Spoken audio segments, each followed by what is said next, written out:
శివుడు అభిషేక ప్రియుడు. అందులోనూ రుద్రుడు ఎప్పుడూ జజ్వాల్యమానంగా ప్రకాశిస్తూ ఉంటాడు. రుద్రునికి అభిషేక వేడుకంటే మహాప్రీతి. రుద్రుల్లో ఏకాదశ రుద్రులు ఉంటారు. వీరిలో భవుడు జలాధిష్టాన దేవత. అలాంటి జలాధిష్టాన రూపుడైన రుద్రునికి సాగే అభిషేక వేడుక నయన మనోహరం. కొండపాక రుద్రేశ్వర స్వామి సన్నిధిలో మాస శివరాత్రికి విశేషమైన రీతిలో వేడుకలు కొనసాగుతాయి. మహన్యాసపూర్వక శతరుద్రాన్ని ఈ వేడుకల్లో ప్రధానంగా నిర్వహిస్తారు. ఈ నేపథ్యంలో సాగే అభిషేకోత్సవం ఆకట్టుకుంటుంది. రుద్రేశ్వర స్వామి లింగస్వరూపుడై పలు అభిషేక ద్రవ్యాలు జాలువారే క్రమం చూడముచ్చటగా ఉంటుంది. భక్తుల్ని శివానందలహరిలో తలమునకలు చేస్తుంది. తేనె, చక్కెర, సుగంధ ద్రవ్యాలు, ఫలోదకాలు, శుద్ధోదకాలతో కొనసాగే మహన్యాసపూర్వక రుద్రాభిషేకం భక్తులను సమ్మోహితుల్ని చేస్తుంది.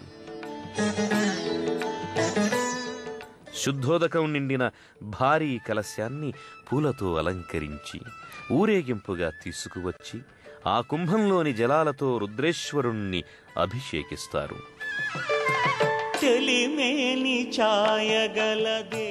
నానావిధ పరిమళ ద్రవ్యాలు, ఫలోదకాలు కలిపిన ఈ పవిత్రోదకంతో రుద్రునికి నమక చమక సహితంగా మహాభిషేకాన్ని నిర్వహిస్తారు.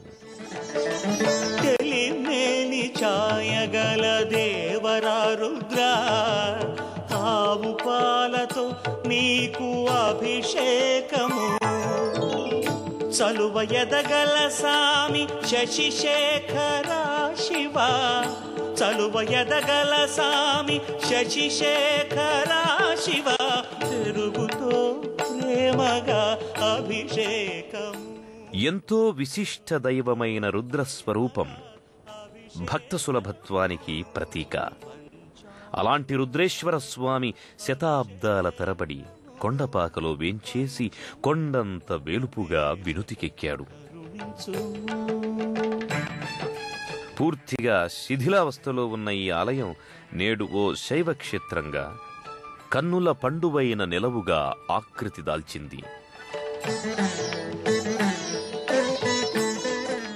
తమిళనాడుకు చెందిన ఎందరో స్థపతులు ఈ ఆలయ నిర్మాణ క్రమంలో ముఖ్య భూమిక వహించారు. ప్రతి మాస శివరాత్రి, మహాశివరాత్రి, కార్తీక మాస పర్యంతం ఇక్కడ విశేష ఉత్సవాల్ని నిర్వహిస్తారు.